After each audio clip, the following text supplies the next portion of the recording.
Reconstruction of the Kabah. We have said that Muhammad did not withdraw from the people of Makkah or from participating in the public life of the city. At the time, the Meccans were preoccupied with the rebuilding of the Kabah after a sudden flood had shaken its foundation and cracked its walls. The Kabah had for some time been the concern of the Quraysh. It had no ceiling and the treasures it housed were exposed to robbery. The Meccans were afraid, however, that a rebuilding of the Kabah with doors and ceilings might bring upon them a curse. The Kabah was girded by a series of superstitions designed to frighten the people from ever altering anything that pertained to it. Any such change would have been regarded as forbidden innovation. When the floods cracked its walls, it was imperative to do something about it despite fear and hesitancy.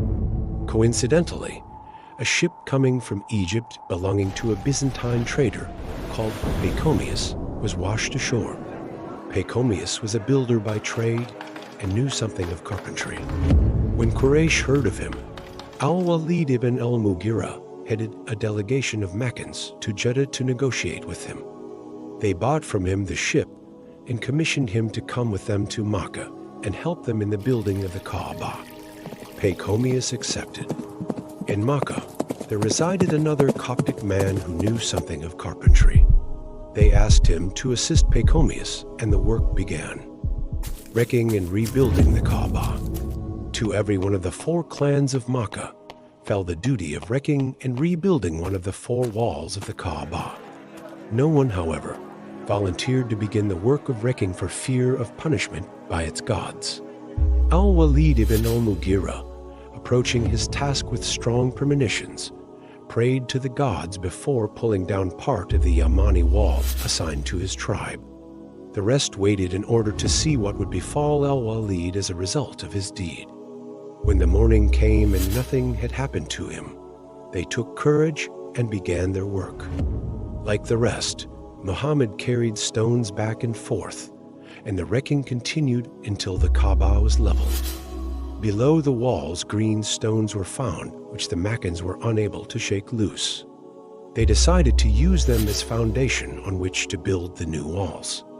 From the neighboring mountains, they carried stones of blue granite. As the walls rose from the ground, and the time came to place the sacred black stone in its place in the east wall, they differed as to who would have the honor of laying it in place. Competition was so keen that it almost led to a new civil war. The descendants of Abdul-Dar and of Adi allied themselves together and swore that none would rob them of this honor. They were so serious in their resolution that members of the clan of Banu Abdul-Dar brought a bowl full of blood in which they dipped their hands in confirmation of their solemn oath. For this act, they were later called the Bloodmongers. When Abu Umayyah, son of Mughira al-Makhzumi, saw what happened, he took advantage of his power and prestige and said to the Meccans, "While we are all standing here, let the first one to pass through the gate of al-Safa be our arbitrator in this dispute." The first one to pass through the gate was Muhammad.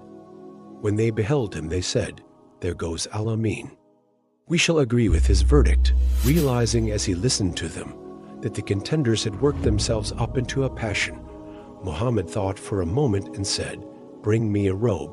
He took the robe they brought, spread it on the ground, and placed the black stone on it, and then said, "Let the elders of each clan hold onto one edge of the robe." They all complied and together carried the stone to the site of construction. There, Muhammad picked up the stone and laid it in its place by himself. Bloodshed was thus averted, and the dispute was solved. The Quraysh completed the building of the Kaaba, raising its walls to a height of 18 cubits. In order to make it more defensible, they raised its entrance above ground level. Inside the Kaaba, they erected 2 parallel rows of 3 pillars, each to support the ceiling, and built a stairway on its north side, leading to the roof. Hubal, the idol, was placed inside the Kabah together with all the treasures whose security concerned the Meccans. There is disagreement about the age of Muhammad at the time of the rebuilding of the Kabah and of his arbitration between the Quraysh clans concerning the Black Stone. While some claimed that he was 25 years old, Ibn Ishaq reported him to be 35. Regardless which of the two claims is true, the acceptance by the Quraysh of his arbitration and verdict, as well as his taking over the stone with his own hands and laying it down first on the robe and then in its place in the wall, all this proves the very high prestige Muhammad enjoyed among all Meccans, as well as appreciation by his fellow countrymen for his objectivity and candidness of purpose.